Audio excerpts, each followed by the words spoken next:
Mr. and Mrs. North, starring Barbara Britton and Richard Denning.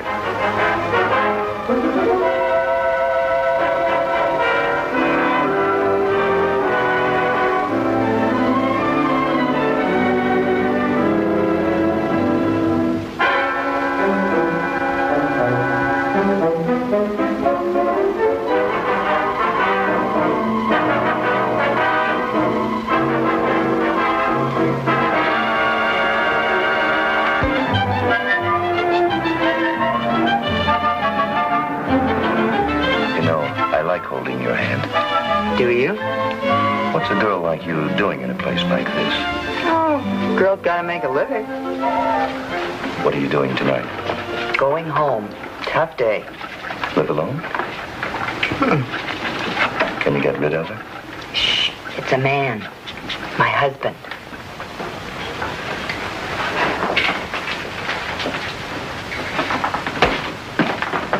Hurry it up, will you?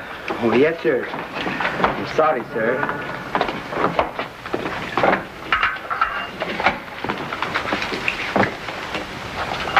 Yes, sir.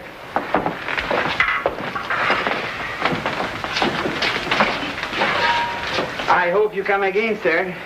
Mr. What did you say your name was? I didn't say. Yeah, keep the change, will you? Thank you. Thank you very much. Bye now.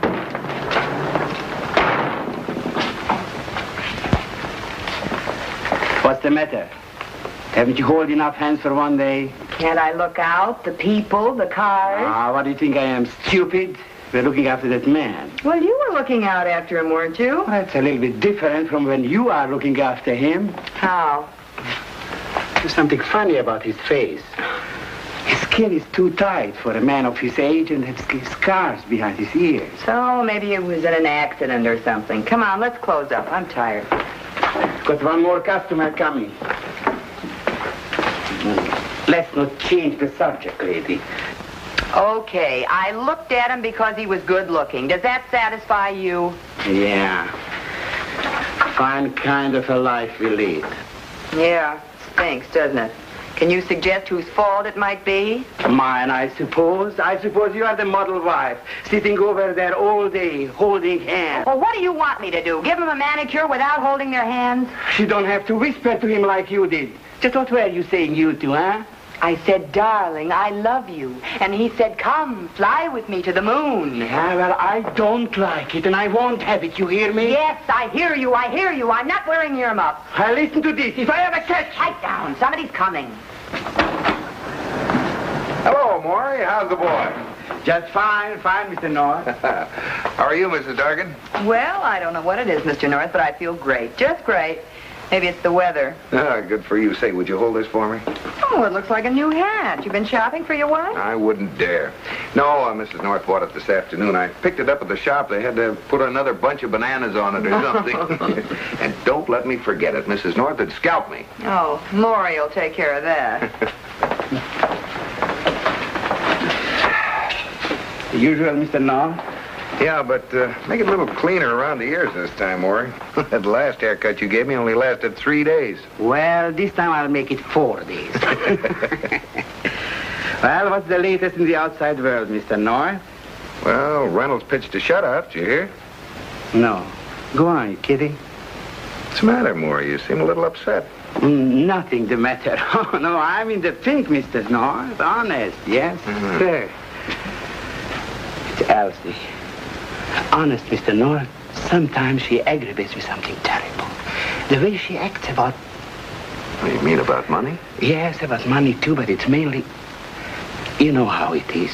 Men customers come in the shop for manicure, and the way she acts about... Oh, it's probably nothing, Maury. She's a very good-looking woman. Naturally, men are attracted to her. I wouldn't worry about it. Nothing's going to happen. Well, I don't know, Mr. North. I can't stand it much longer.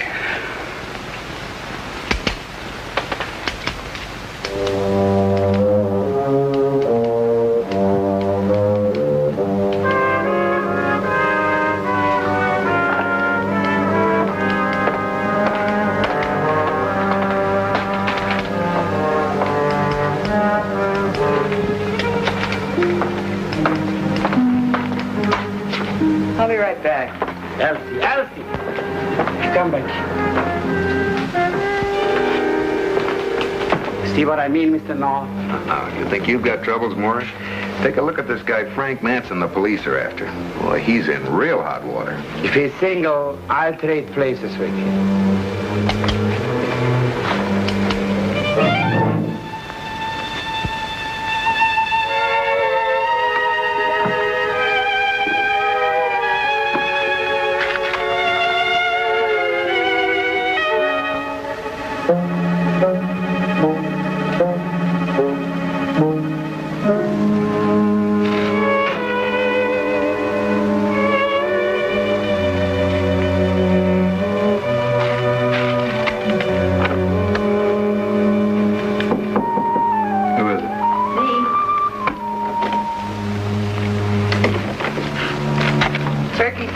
And beer. And don't ask me if it's cold. You get any cigarettes?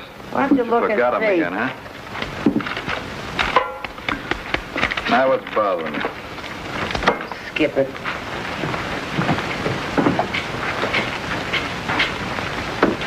You think I like living in this joint any better than you do? Why don't we go out just once? Go to dinner. Take in a show. Look. Anything to get out of this place. Look, honey, I told you I can't leave the joint. And I see you went to the barber, though. That's right, to grab a shave. It's only across the street. Well, what'd you have your face fixed for? What'd you go through all that and spend all that money? Sometimes I wonder myself. I got a feeling it hasn't changed enough.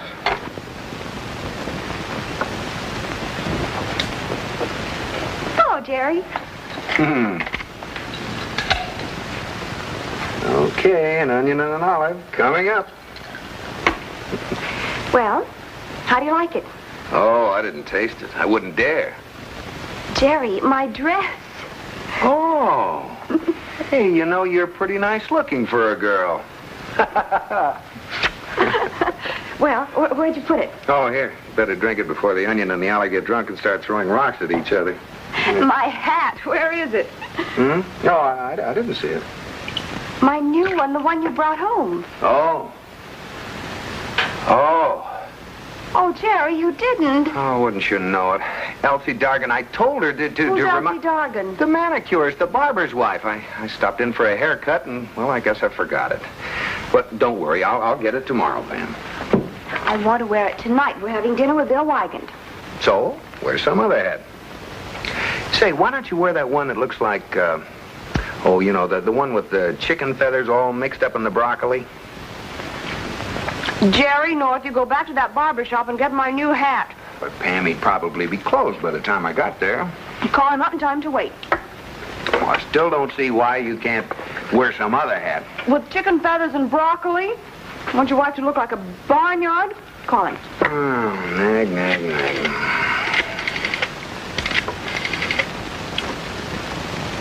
Yeah, the head box is here. Well, Mr. North, I was just about ready to leave.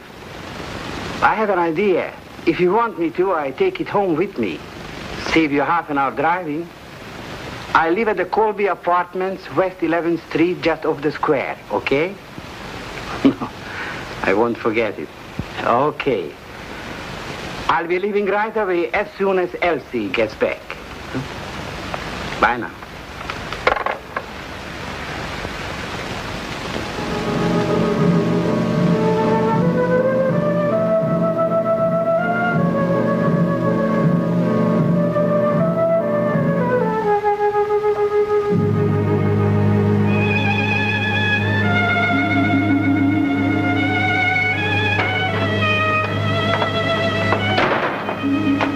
What are you waiting for? Why don't you go home?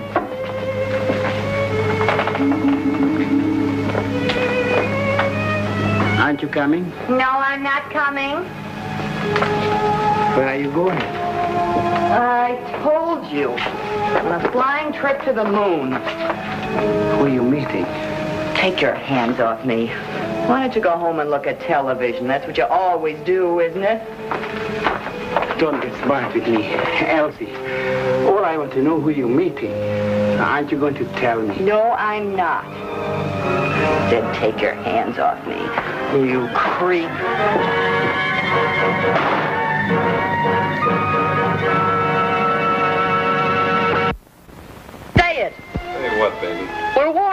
Why don't you say it instead of... Oh, you're really blowing your rock, aren't you? Come here. Come here.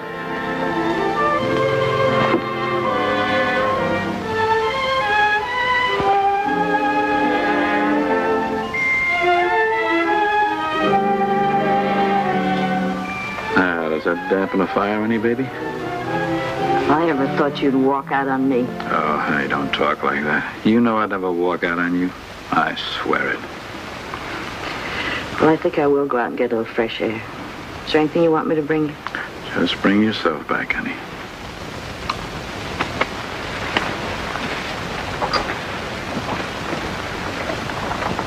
I won't be too long, honey.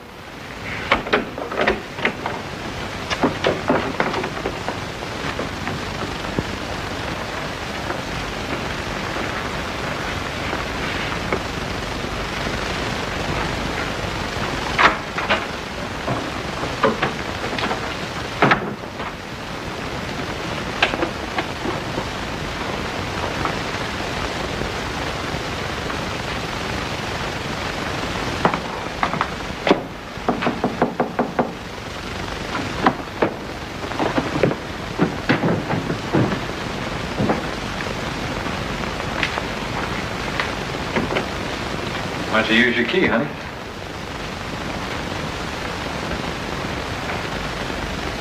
Hey, you're that manicurist from that barber shop across the street, aren't you?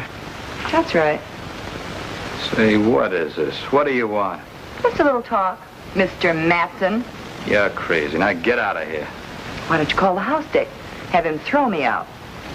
How'd you know where I lived? I watched you cross the street when you left the barber shop. So? Well, after you left the shop, my husband told me you'd had a plastic job. He saw the scars. And then I saw your picture in the paper. Francis Leroy Matson. Still wasn't enough. How'd you know? No, that's right. So I went down to the post office. I thought maybe, well, you know those pictures they put up. And sure enough, there you were. Thought maybe you might like to see it.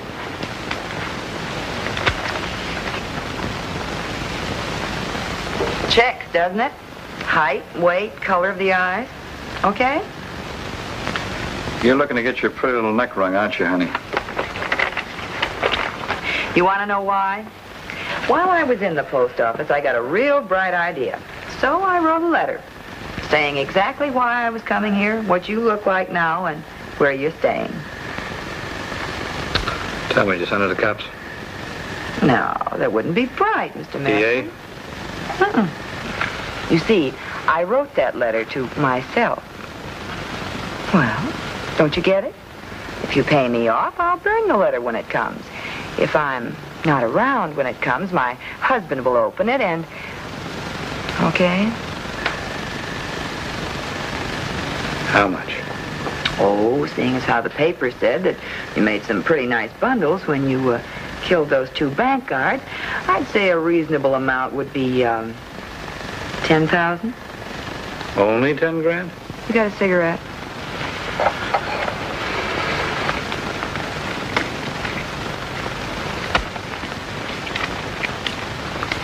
How are you and the barber going to get along on just 10 G's? My husband doesn't figure in this deal. What's he got against 10 G's? Nothing.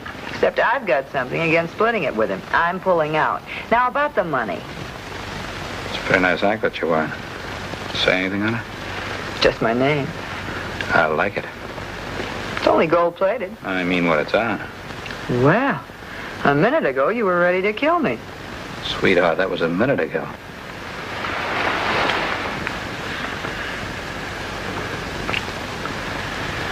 Do I pass? Maybe. You know, you and I can get around.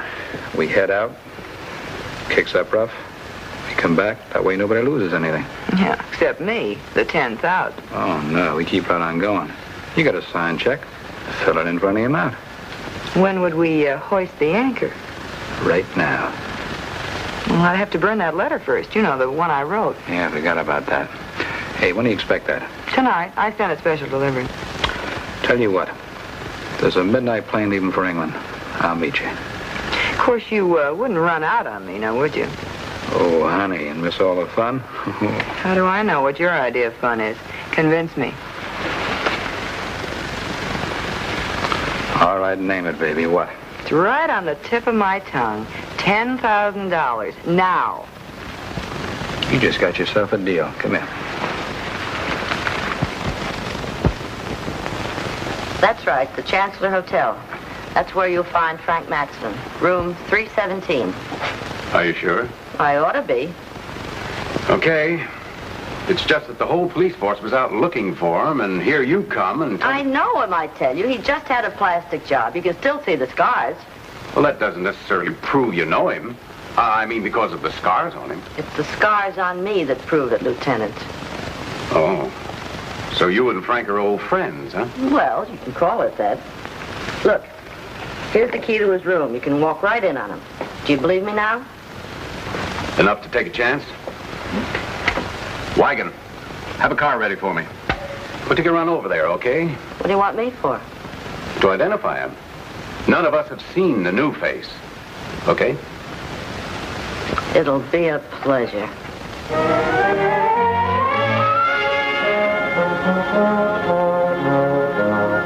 Mrs. North, oh, I am sorry. Mr. Dargan, don't tell me you forgot my hat. Oh, this must be National Forget Pam's Hat Week. Jerry, that isn't funny. I've been upset all day long. My wife and I had a little argument. Oh, well, I see.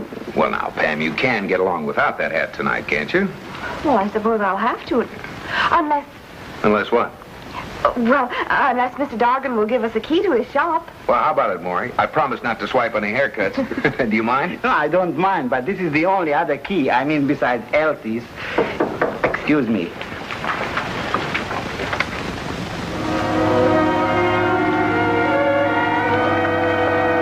We'll send a special delivery letter to Elsie. Isn't there a return address? No? This is Elsie's handwriting. You mean she wrote it to herself? It looks like it. I better open it. It might be something important. Mr. North. What's the matter? Read this. What a crazy thing to do. It certainly is crazy, trying to blackmail Frank Matson. He'll kill her. Jerry, we've got to get to the Chancellor Hotel right away. Now, look, Pam, this is a job for the police. We'll find a policeman on the way. Let's go, Mr. North. I am worried. Please. All right, come on.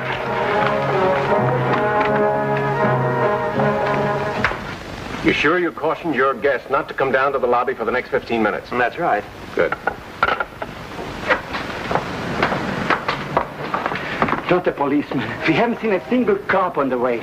Did you find one? No. I'm not waiting. Oh, now, wait a minute, Maury. Don't be a chump. You can't handle Matson. Bill! Oh, we're glad we found you. I'm sorry I didn't get a chance to call you, but something important came up. Yeah, for us, too. Here, read this letter, quick. 317. That's right. Frank Matson. Well, that's funny. Well, who's this, Jerry? Maury Dargan, Elsie's husband. This Lieutenant Wigan. You got to do something, Lieutenant. He'll kill her, Bill. Yeah, this is going to complicate things a little. Well, what's the matter? We came here to pick Matson up. His girlfriend put the finger on him. She's trying to get him to come down. But, darling, just for one drink. I know, but the place is almost pitch black. We can sit in a corner. You know what cocktail lounges are like. Oh, darling, please, for me, just this once. Oh, swell, you're wonderful. Hurry up, darling.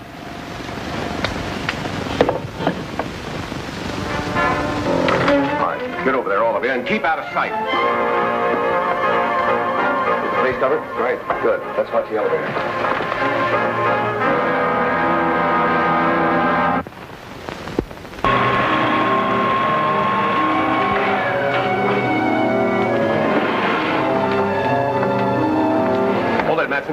Police, get your hands up.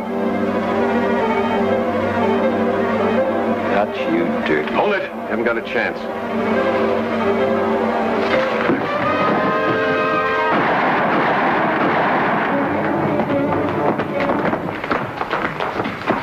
Is this Frank Matson? Yes. This is the man who came to my shop. So that's how Elsie... Where is she? Where is my wife? She didn't come down with him. You must make him tell you what he's done with her. You must make him tell you. He's dead. Donahue, get the medical examiner.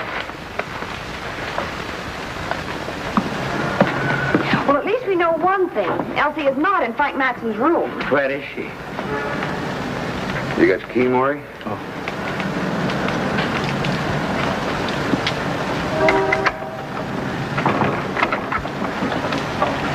Be careful, Mrs. North. Oh! Pam, Maury, quick, the lights. Oh! It's Elsie.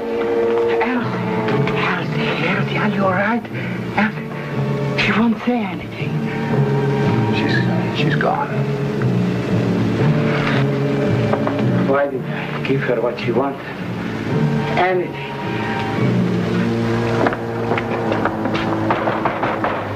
Why can't I go? What am I doing here? In a little while. The lieutenant don't like to be rushed, Miss Jansen.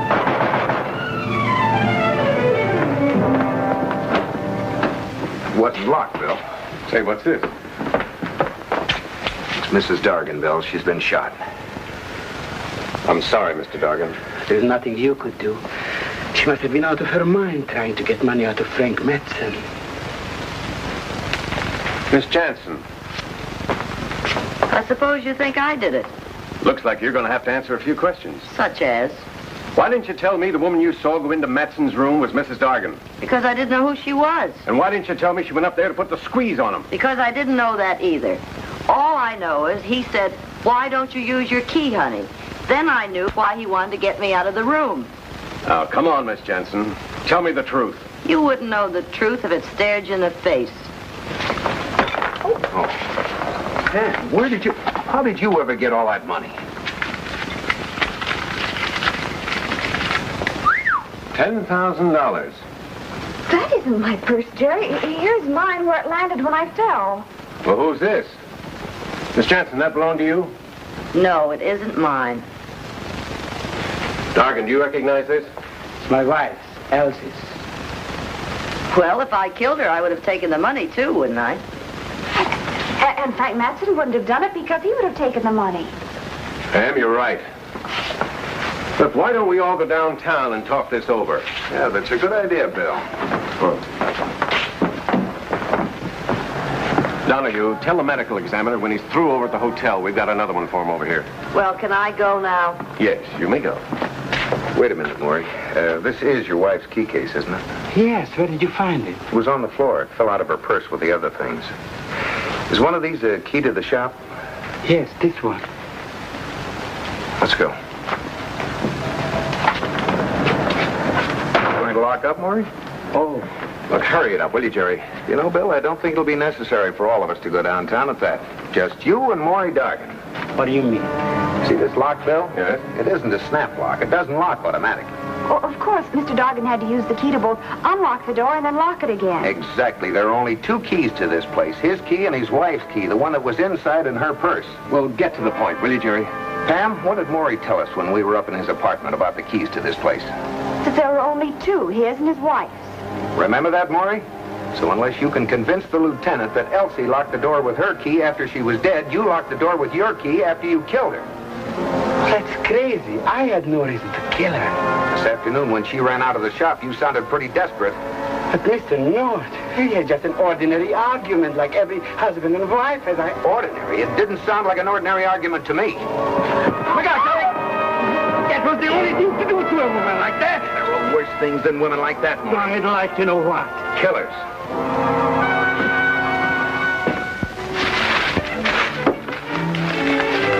Well, thank heavens it wasn't harmed. Well, let's see what it looks like. I should say not. Oh, now look, Pam, we went through a lot to get that hat. Yes, I know. Put it on. I can't. Why not? Because I'm going to exchange it tomorrow for one I like better.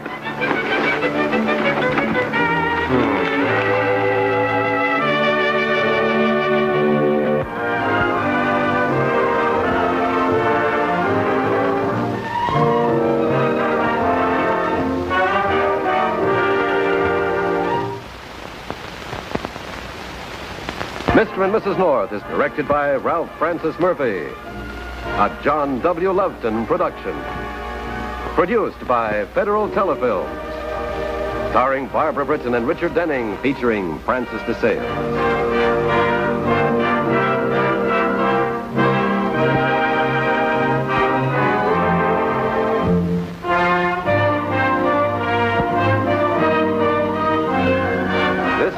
film presentation.